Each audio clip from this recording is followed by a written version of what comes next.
Ramsey, New Jersey, the kind of town where nothing much ever happens. But on Monday, May 1st of this year, something frightening did.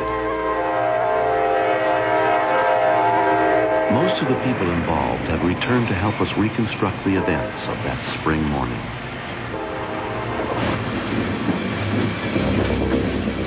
Conductor Anthony Falzer was on a short haul from New York to New Jersey with his engineer, Richard Campana.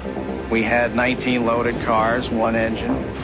We were eastbound on New Jersey Transit, approaching Ramsey.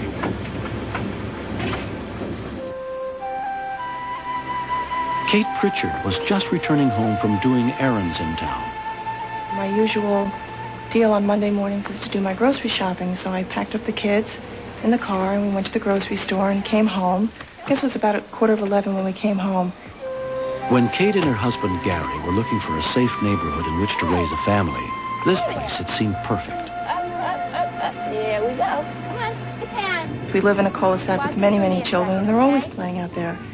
Knowing that they're not allowed in the woods, knowing that they're not allowed to even go near the train tracks at all. Kate trusted her older son Todd to look after his younger brother Scott while she took the groceries into the house. There is such an amazing difference between these two boys. Todd has always been very cautious and more intense. I mean, since he was little, if you told him, don't touch that because you will be hurt if you do, he wouldn't. And then there's Scott. I think if I had had Scott first, I probably wouldn't have had another one until Scott was in college. He's fearless. He's just basically fearless. And the tracks are temptingly close, less than 300 feet from the Pritchard family home.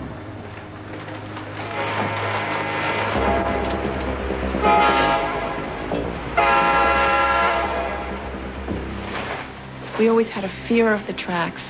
In the back of your mind, you always think, God, I just hope these kids always learn that they never should go there. But on this morning, they did. 1.5-year-old Scott and 3-year-old Todd made their way through the woods to play on the tracks just beyond.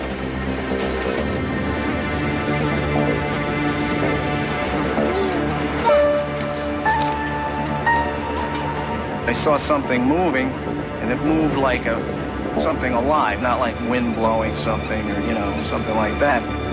Tony, what the hell is that? Whatever it was, we were going to hit. When that train whistle I guess the engineer just let his hand down on that whistle and it just kept blowing. I just had this horrible gut feeling that something was definitely wrong with the boys.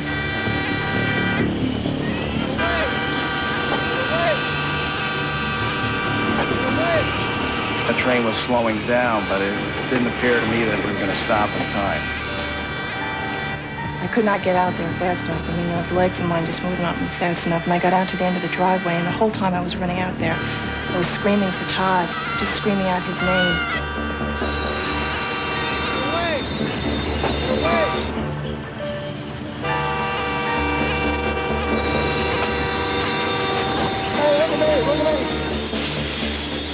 I lost view from the front of the engine. I can't see directly down in front of me.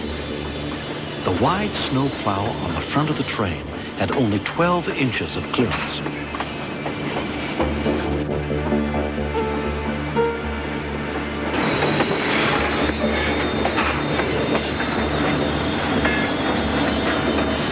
Even with the brakes on, the weight of the 250-ton train carried it more than 100 feet past where the boys were playing on the tracks. As soon as the train stopped, I jumped off to see what happened, to see if Tony was all right. I thought the little boy was killed. Rich, go back and call the dispatcher. Tell me we need a police and an ambulance. Okay. I just remember seeing the snowplow, the locomotive hit the smallest child in the head.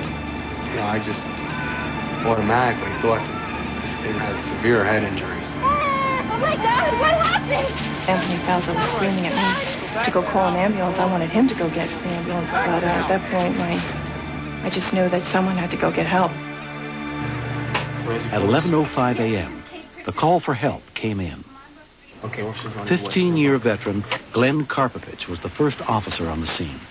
When I heard the call, I expected the worst. Normally, a person involved with a train to any degree, it's a fatal accident.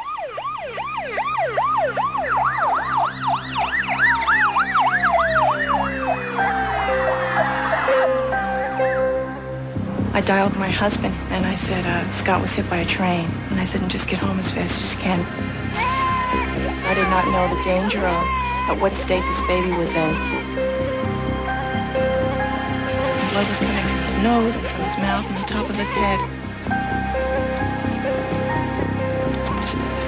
And they said, we got to get you to the hospital. And I said, please just wait a few more minutes for my husband, knowing that if he got there and saw us gone, the poor guy would have just fallen apart. I wanted him there with me.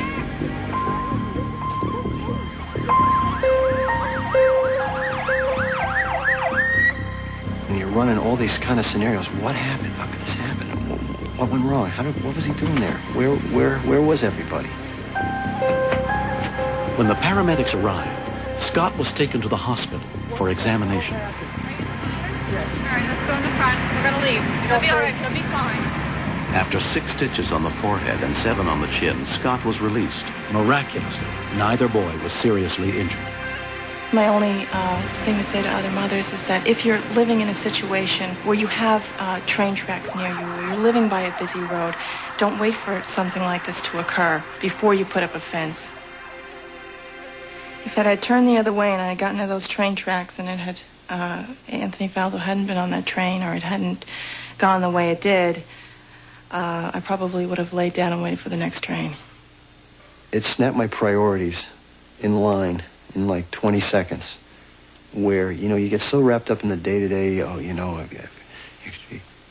the success thing with your business and providing for your family and this, and all of a sudden it was just like, whew, there is nothing but the family. All right, let's see if we can hit one all the way back by those guys.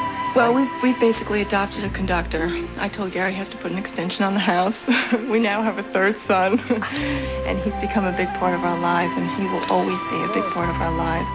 I think we've become very close, and I think that's the best reward of everything. I don't have any children, so it made me see that we tend to overlook things because a lot of people tend to be so concerned about themselves. And I said, well, if I was killed and the 2 children lived, that's the way I would have wanted it, because I'm 35 years old. I've done a lot in my life, and I still have a lot of my life left, but these children have their entire life left.